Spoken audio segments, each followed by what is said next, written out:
নিজের মুনাফিক দাবি করে।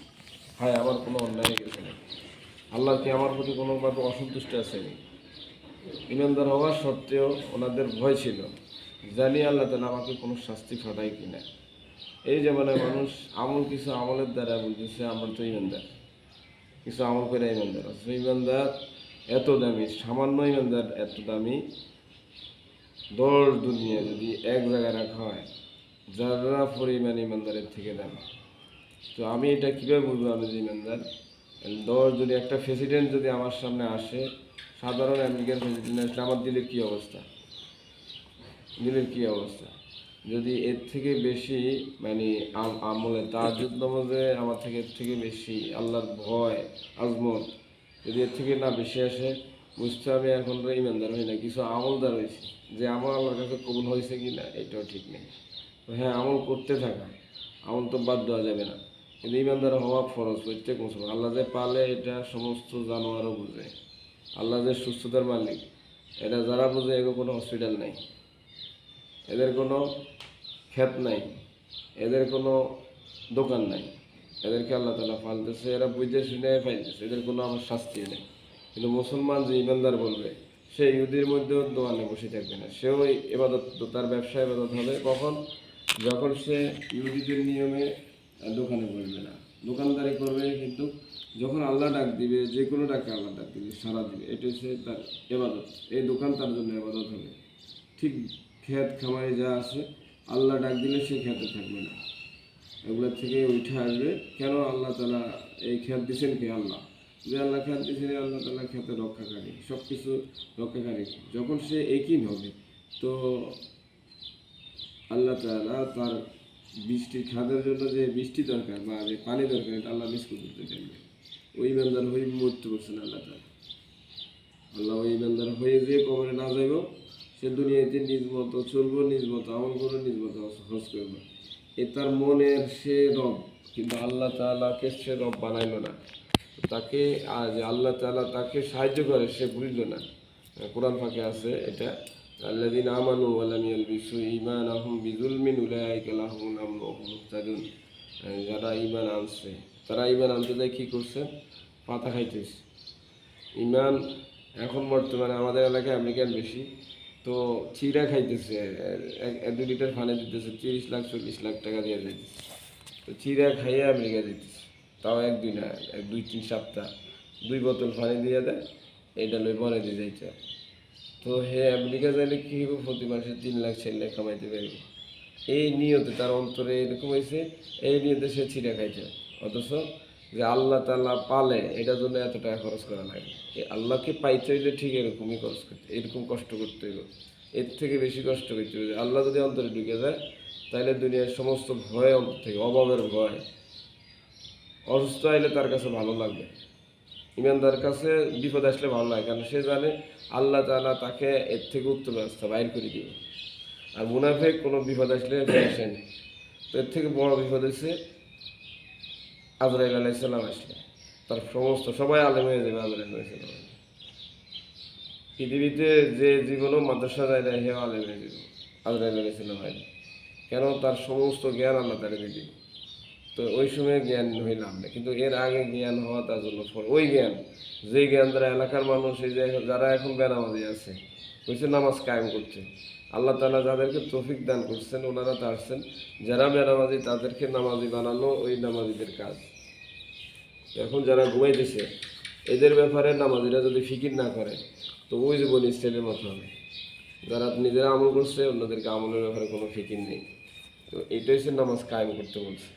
তো নামাজ কীভাবে কায়েম করবো? নামাজ কায়েম করতে হলে এলিম শিখতে হবে। এলিম শিখতে হলে কী করতে হবে? আমাকে ওই পরিমাণ আমল করতে হবে, যেই পরিমাণ এলিম শিখবে ওই পরিমাণ আমল করতে, তাইলে আমাকে সবাই ভয় ফেলবে, সমস্ত মাখলুকাত ভয় ফেলবে। আমি এলিম শিখছি বয়ানের জন্য, ইমামতি করার জন্য। তো এটা দিয়া মানুষে আমি ডাকুম, এটার বদলে সে আমাকে উল্টাপাল্টা কিছু বলবে, ভয় পাবে না। একজন আলেম মানে কি? সে আল্লাহর খাঁটি। তো ওই খাঁটি বন্ধ যখন কাউকে কোনো ভালো কথা বলবে, তাকে ও তিরস্কার করবে, কিন্তু এই তিরস্কার তারপরে বিপদ হবে। তো হুজুরের কাছে ভাবছেন, হুজুর আমি তো আপনার লগে খারাপ ব্যবহার করছি, এখন আমি কি করতাম? আপনি যেটা বলবেন ঠিক আছে, তুমি কালকে থেকে তুমি বলে আসো। ওই ইভেন্টার আপনারা আমরা সবাই দেখবে। আর এটার জন্য মেহনত করছে। এই সারা পৃথিবীতে আল্লাহ তাআলা একটা কাজ চালাইছে, এটা কোনো দল না যে এই কাজ করতে হইলে ওই যেরকম নবী দাওয়াত দিচ্ছেন আবু জাহেলের, এখানে অনেকে দাওয়াত দিচ্ছেন নবী যে শুনো তোমরা লা ইলাহা ইল্লাল্লাহ বলো। লা ইলাহা ইল্লাল্লাহ মানে এক জায়গায় থাকা যাবে না, সূর্য এক জায়গায় থাকে, দেখেন সবচেয়ে দামি জিনিস এরা এক জায়গায় থাকে না, তো মানুষের থেকে দামি জিনিস এরকম সূর্য এত দামি জিনিস, সে যদি প্রবাহমান না থাকে তো পৃথিবী শেষ, পৃথিবী কেমন হয়ে যাবে। বাতাস যদি প্রবাহমান না থাকে, অথচ বাতাস সবচেয়ে দামি জিনিস, কিন্তু এটা কম দামে আমরা পাইতেছি, মানে ফ্রিতে পাইছি। সবচেয়ে দামি জিনিস আল্লাহ আমরা ফ্রি করে দিচ্ছি। পানি এসে দামি জিনিস, পানি যদি পৃথিবীতে প্রবাহমান না থাকে তো এই এই এই এই এই এই মানুষ পানি নষ্ট হয়ে যাবে, আর মানুষ না খায় মরে যাবে পানি। দামি জিনিস এটাতে আল্লাহ প্রবাহ। মানুষ যদি মুসলমান যদি প্রবাহ না থাকে তো মুসলমান নাফাক হয়ে যাবে, অন্তর নাফাক হয়ে যাবে। মানুষের 3 ধরনের অসুখ হয়, এক তো শারীরিক অসুখ, এটার জন্য ওষুধ ডাক্তার খায়, আর এক মানসিক অসুখ, এটা পাগল বলে।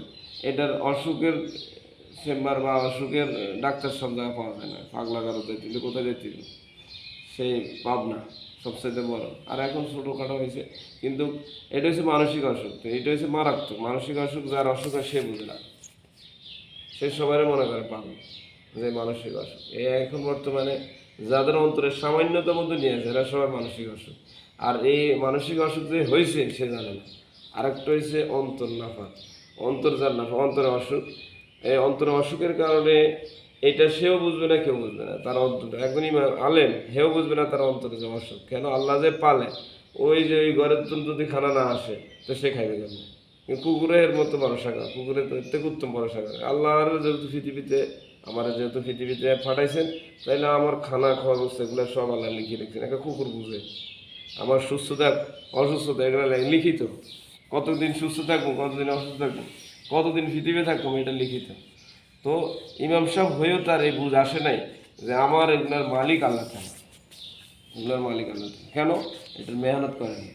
যদি মেহনত করতো তো সে কোনো বেনামাজির ঘরে খাইতো না, কোনো বেনামাজির ঘরে খাইতো না। কারণ একজন বেনামাজি পৃথিবীতে সবচেয়ে নিকৃষ্ট, কোনো ব্যাপারদার ঘরে খাইতো না।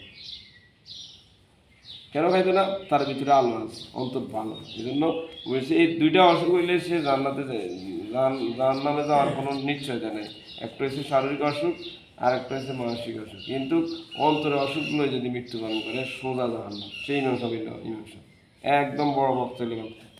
অন্তরের অসুখ হইলে সোজা জাহান্নাম। অন্তরের অসুখ নেই যে আল্লাহ দিন আমার সামান্যতম অন্তরের মাঝে জুলুম থাকতে পারবে না, শিরিক থাকতে পারবে না, সামান্য। আল্লাহ যে পালে এই ব্যাপারে সামান্যতম শিরিক থাকতে পারবে না। শিরিক সমস্ত গুনাহ মাফ করবেন, শিরিকের গুনাহ মাফ করবেন না, সমস্ত গুনাহ মাফ। শিরিক থেকে মাফ হতে দেয় মেহনত করা, এই এলাকার সাইডে নিজের একটু প্রভাবমান করা যে আল্লাহ যে কীভাবে পালে আমার একটু দেখতে হবে, আল্লাহ যে কীভাবে সুস্থতার মালিক আমার দেখতে হবে, এটা দুনিয়াতে দেখে যাইতে হবে। আল্লাহ যে হায়াতের মালিক, মৃত্যুর মালিক, এটা দুনিয়াতে আল্লাহ থেকে আমাদের বুঝিয়ে দিতে হবে। এইটার জন্য আল্লাহ তাআলা দুনিয়ায় দিয়েছেন। তুমি বুঝিল, এই বুঝার পরে তুমি কবরে আসো, এই বুঝ ছাড়া কবরে আসো শুরু জানো। এই জন্য একটু মেহনত করে সবাই নিয়ে তার সাথে ইনশাআল্লাহ আল্লাহ আমাদের সবাইকে তৌফিক দান করেন। আমরা যে আল্লাহ তাআলা আফ্রিকায় নিয়েছেন, তো আফ্রিকায় যারা আমরা দেখছি বাঙালিরা যায় শুধু টাকা লাগে, 5 লাখ 7 লাখ দিয়ে গেছেন, 14 বছর পরে গেছে, দেখা গেছে বাচ্চারে 10 বছর আগে গেছে, এখন বাচ্চা 20 লাখ হয়ে গেছে।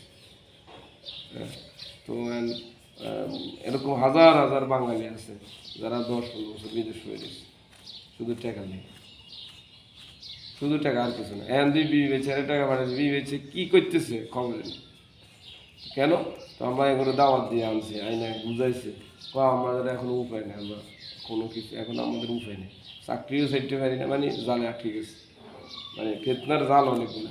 এগুলো একটাতে আটলে হেজে আটকে ছেড়ে বুঝতে পারেন, কিন্তু বাইরেতে চাইব, সবাই চাই একটু আল্লাহ রাস্তায় যাইতে, পাইতেছে না। কেন? কারণ সে এমন একটা জালে নিজেরা জড়াইছে, এই জাল থেকে আর বাইরেতে পাইতেছে। আল্লাহ তাআলা বলছে এসব জালের ভিতরে যারা থাকবে তাদের সবাই সোজা জাহান্নামে দিবে, এই সূরা তওবার মধ্যে আছে। তো এটার থেকে বাঁচার জন্য কী করতে হবে? বাঁচার জন্য আল্লাহ রাস্তা দিয়েছে, তুমি বাঁচো। যাদেরকে ধরে আছো এরা কেউ তোমার কবরে যাইবে না। তুমি যাদেরকে ধরে আছো, যাদের উপর এখন ভরসা করতেছো, ঘরে পাক করে দিছি খাইতেছি, এই পাক আলারা তোমার কবরে যায় পাকাই দিবে না। তুমি ক্ষেতের উপর ভরসা করতেছ, এই ক্ষেত করে ধন সম্পদ জোগাই দিচ্ছ, এই ক্ষেত তোমার কবরে যাইবে না, আর ফসল করতে পারবে না, তো কোনটা যাইব কবরে? এই জন্য কইছে বুদ্ধিমানের ব্যক্তি যে মৃত্যুর আগে মৃত্যু সামনে। এই জন্য আমাদেরকে একটু চেষ্টা করা, ঠিক আছে তো? হ্যাঁ, আল্লাহ আমাদের সবাইকে কবুল করে। সুবহানাল্লাহ।